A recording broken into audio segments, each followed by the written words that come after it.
শুরুর দিকে ভুলগুলো কি হয়েছিল, সেখান থেকে উঠতে কিভাবে আসলেন আসলে? কারণ যে কোনো জিনিস যখন আমরা স্টার্ট করি তখন আমাদের কাছে মনে হয় এটা খুব মানে সহজ, আচ্ছা খুব দ্রুত হয়ে যাবে, এরকম একটা আশা নিয়ে আর কি অ্যাজাম্পশনটা ভুল থাকে আমাদের। আমার স্টার্টিংটা ঠিক এরকমই ছিল যে খুব ইজিলি হবে, আমি অনেকগুলো মুরগি পালবো, সেখান থেকে পটপট করে সব মানে ডিম ফুটে বাচ্চা হবে, তারপর দেশি মুরগির ডিম বিক্রি করব, মানে এরকম একটা চিন্তা ভাবনা ছিল। কিন্তু আমি যখন স্টার্ট করি দেশি মুরগির চিন্তাটা আমার প্রথমে ছিল না। তো আমার চিন্তা ছিল যে আমি সোনালী মুরগির ডিমটা আর কি করব। মুরগি তো আসলে ধরন আছে অনেক, দেশি, সোনালী, টাইগার মুরগি আছে, একটা আছে। তো সোনালী মুরগিটা কেনাটাই আমার ভুল ছিল, কারণ সোনালী মুরগিটা ডিমের গ্যাপ অনেক দিন যায়, তো ওটা আর কি অনেক দিন পর পরে ডিম দিচ্ছে। তো ওইটা আমি স্টার্টিং 30-40-50 হাজার টাকার মতো আর কি খাটাই, তো ওটা 1 মাসের মধ্যে একদম ড্যাম হয়ে যায়। আচ্ছা। তো তারপরে আমি তো কোনো প্রশিক্ষণ ছাড়া করা আর কি, আমার শাশুড়ি করতো আগে প্রথমে। আমার বিয়ের পর আমি আর কি আমার শাশুড়িকে দেখতাম, সেখান থেকে টুকিটাকি শিখে আমার আর কি কাজটা করা। তো আমার শাশুড়ি তো ভাবলো এটা লস প্রজেক্ট, তো সেই জন্য এটা বাদ দিয়ে দিয়েছিল।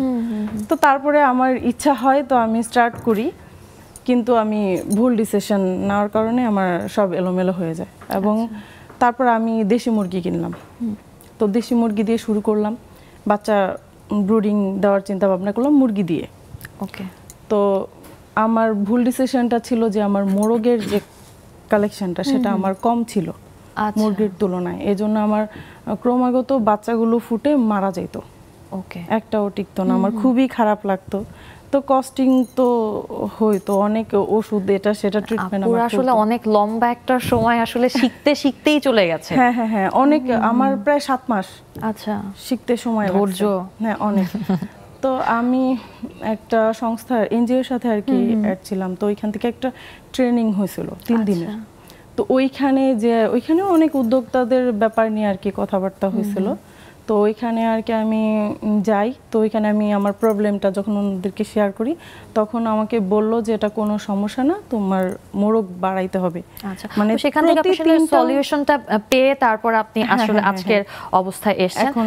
প্রাপ্তি আপু, আপনি বলবো আমি যেটা যে ভুল তো করে ফেলার পরে আসলে আমরা অনেক বেশি হতাশা চলে আসে, কি করব বুঝতে পারি না।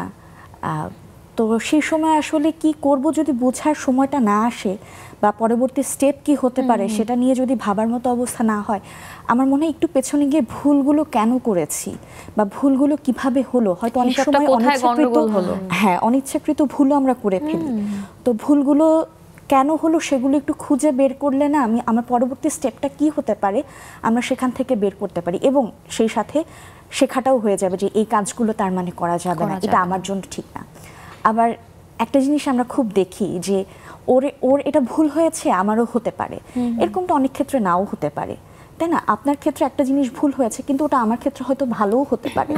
তো সেই জন্য চিন্তা করতে হবে যে আসলে ওটা আমার জন্য কতটুকু প্রয়োজন বা কতটুকু ঠিক হবে, সেটাও একটু ভেবে দেখা দরকার। এবং মানে আমাদের প্রাত্যহিক জীবনে আমাদের সবাইকে তো দেখি, অন্যের ভুল থেকেও আমরা শিখতে পারি, তাই না?